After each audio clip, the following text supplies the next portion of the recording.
Bapak, Ibu, saudara-saudari, dan anak-anak yang terkasih dalam Kristus, jumpa lagi dengan saya, Romo Thomas Ferry Soeharto OFM, dalam acara Sabda Saban Hari. Hari ini kita akan merenungkan bacaan-bacaan yang diambil dari bacaan-bacaan Ekaristi untuk Minggu Biasa ke-22. Dalam Minggu Biasa ke-22 itu, bacaan Injil akan diambil dari Injil Matius bab 16 ayat 21 sampai dengan 27. Sejak waktu itu Yesus mulai menyatakan kepada murid-muridnya bahwa ia harus pergi ke Yerusalem dan menanggung banyak penderitaan dari pihak tua-tua, imam-imam kepala, dan ahli-ahli Taurat, lalu dibunuh dan dibangkitkan pada hari ketiga. Tetapi Petrus menarik Yesus ke samping dan menegur dia, katanya, "Tuhan, kiranya Allah menjauhkan hal itu. Hal itu sekali-kali takkan menimpa engkau." Maka Yesus berpaling dan berkata kepada Petrus, "Nyala iblis, engkau suatu batu sandungan bagiku, sebab engkau bukan memikirkan apa yang dipikirkan Allah, melainkan apa yang dipikirkan manusia." Lalu Yesus berkata kepada murid-muridnya, "Setiap orang yang mau mengikut aku, ia harus menyangkal dirinya, memikul salibnya, dan mengikut aku. Karena barang siapa mau menyelamatkan nyawanya, ia akan kehilangan nyawanya. Tetapi barang siapa kehilangan nyawanya karena aku, ia akan memperolehnya. Apa gunanya seorang memperoleh seluruh dunia, tetapi kehilangan nyawanya? Dan apakah yang dapat diberikannya sebagai gantinya nyawanya?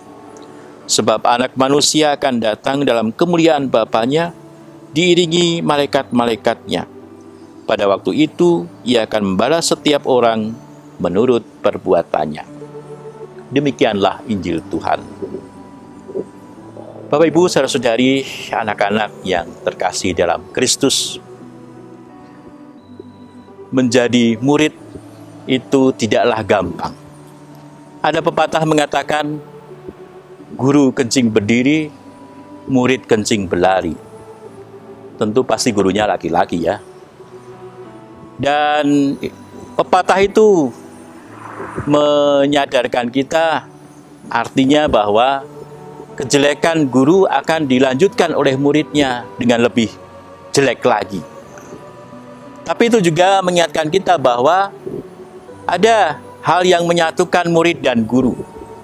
Ada nasib yang menyamakan murid dan guru. Nasib yang dialami murid melanjutkan apa yang dialami oleh gurunya. Itulah yang disebut sebagai jalan kemuridan. Murid melanjutkan apa yang diajarkan gurunya. Murid melanjutkan apa yang dia pelajari dan dia lihat dari gurunya. Saudara terkasih, ketika kita dibaptis, kita semua tentu ingin menjadi murid Kristus. Dan jalan kemuridan Kristus dikatakan Yesus dalam Injil yang kita dengarkan hari ini. Barang siapa mau mengikuti aku, maka ada 3 jalannya. Yang pertama, menyangkal diri. Yang kedua, memikul salib. Dan yang ketiga, baru bisa mengikuti Kristus Sang Guru. Ketiga jalan ini tidak bisa dibolak-balik, karena merupakan tahap, di mana tahap yang satu menyiapkan kita untuk bisa melakukan tahap yang berikutnya. Kita tidak bisa langsung memikul salib begitu saja. Karena tidak mungkin orang akan memikul salib kalau dia tidak menyangkal diri lebih dahulu. Jadi pertama-tama kalau kita mau mengikuti Kristus, yang harus dilakukan adalah menyangkal diri. Menyangkal egoisme kita. Menyangkal kesenangan-kesenangan kita. Sebab itulah yang membuat duri dalam daging, seperti yang dialami Yesus dengan Petrus muridnya yang paling utama itu. Justru Petrus itu yang menghambat Yesus. Ketika Yesus mengatakan bahwa dia harus dianiaya, diserahkan kepada orang tua-tua, ahli Taurat, kepada penjajah untuk kemudian dibunuh dan dibangkitkan pada hari ketiga, Petrus tidak mau terima. Karena Petrus mempunyai maksud yang lain dengan mengikuti Yesus. Dia tidak mau Yesus yang menderita yang diikuti, tapi Yesus yang meraja, Yesus yang menjadi luar biasa, Yesus yang berkuasa, itu yang diinginkan oleh Petrus. Maka ketika Yesus mengatakan bahwa dia akan menderita, buru-buru Petrus mengatakan, tidak mungkin, Allah pasti akan menolong, Allah pasti akan menghindarkan engkau. Dan Yesus mengatakan, jangan begitu, itu kan kehendakmu, itu kan keinginanmu, itu kan kesenanganmu. Tetapi yang dipikirkan Allah berbeda dengan yang apa yang kau pikirkan. Allah bukanlah Allah yang ingin menyenangkan dirinya. Allah bukanlah Allah yang ingin dirinya itu gembira sendiri, selamat sendiri. Allah adalah Allah pencipta yang perhatian, yang peduli, yang solidar pada mereka yang diciptakannya. Bukan seperti kita yang kadang-kadang menciptakan lalu kita tinggalkan begitu saja. Bukan seperti kita yang kadang menjadikan sesuatu lalu kita sepelekan begitu saja. Tidak dengan Allah. Allah itu bertanggung jawab atas apa yang Ia ciptakan. Dia menginginkan semua yang diciptakannya itu selamat. Karena itu Allah sungguh-sungguh peduli pada kita, sehingga Dia berani untuk mengutus putranya. Dia rela untuk memberikan yang Dia kasihi, yaitu putranya sendiri, untuk menyelamatkan kita. Karena itu Allah memang memakai cara yang tidak bisa kita pikirkan. Bukan cara yang gampang, dengan segera Dia bisa saja menebus kita dengan tanpa cara yang sulit. Tetapi ketika Allah mau memakai cara yang sulit itu menunjukkan bagaimana besarnya cinta Allah. Kita bisa bayangkan kalau kita sedang pacaran ya. Kalau pacaran itu jalan mulus-mulus saja, tidak ada tantangannya, maka cintanya tidak terasa besar. Cintanya tidak terasa punya tantangan, sehingga kemudian mungkin gampang bercerai, gampang pisah, gampang selesai. Tapi kalau kita pacar itu kita rebut dengan penuh perjuangan, cinta itu kita bela mati-matian, maka cintanya akan terasa berharga. Maka cintanya akan terasa sesuatu yang luar biasa. Dan karenanya kalau akan pisah, pikir-pikir dulu, saya mendapatkannya sulit sekali, masa saya lepaskan begitu saja. Nah, itulah juga yang kiranya menjadi sikap Allah. Allah yang mau membela kita mati-matian karena Allah melihat kita berharga. Karena itu kalau kita mau menjadi murid dan menemukan murid itu sebagai sesuatu yang berharga, mau tidak mau kita akan rela mengikuti Yesus dengan 3 jalan tadi. Jalan yang pertama, menyangkal diri. Tidak hanya mengikuti kesenangan kita, tapi seperti Tuhan mau merelakan hidupnya guna keselamatan banyak orang. Dengan menyangkal diri, lalu tidak hanya memikirkan kesenangan sendiri, maka barulah kita bisa menerima salib kita. Salib nggak usah dicari-cari. Sering kita mencari-cari salib yang tidak perlu. Salib yang dicari-cari adalah salib ketika kita itu mencari-cari sesuatu yang sulit.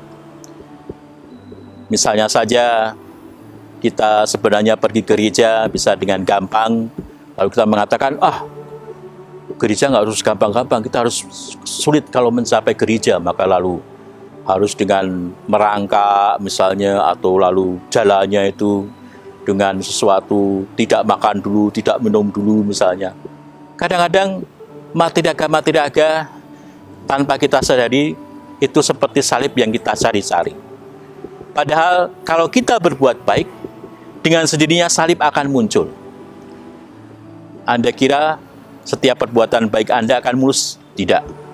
Kalau kita berbuat baik, biasanya akan muncul banyak orang yang tidak suka juga dengan perbuatan baik kita. Orang yang curiga, orang yang iri, orang yang kemudian menyabotase perbuatan baik kita.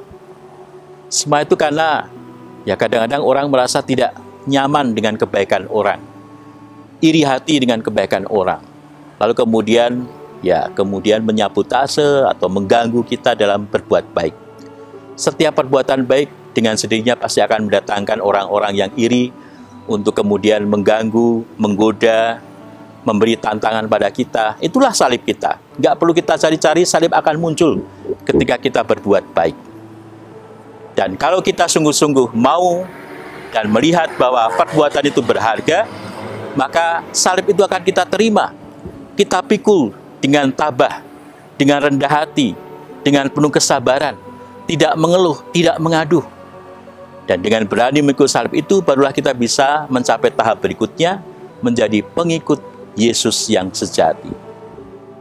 Pengikut yang tidak hanya melihat kesenangan sendiri, menjadi cita-cita atau apa yang menjadi keinginan Tuhan untuk kita lakukan, yaitu tidak hanya berpikir untuk diri sendiri, tapi berpikir untuk keselamatan, kebaikan banyak orang, menjadi berkat bagi banyak orang. Maka mari kita menjadi murid Kristus dengan pertama-tama menyangkal diri, melawan ego kita untuk kemudian bisa berpikir bagi orang lain, dan demikian maka kita bisa akan menerima salib, memikul salib itu dengan baik, dan akhirnya barulah kita menjadi pengikut Kristus yang sejati. Semoga dengan menjadi pengikut Kristus, kita menjadi seperti yang Allah inginkan, menjadi juga berkat bagi sesama. Tuhan memberkati kita.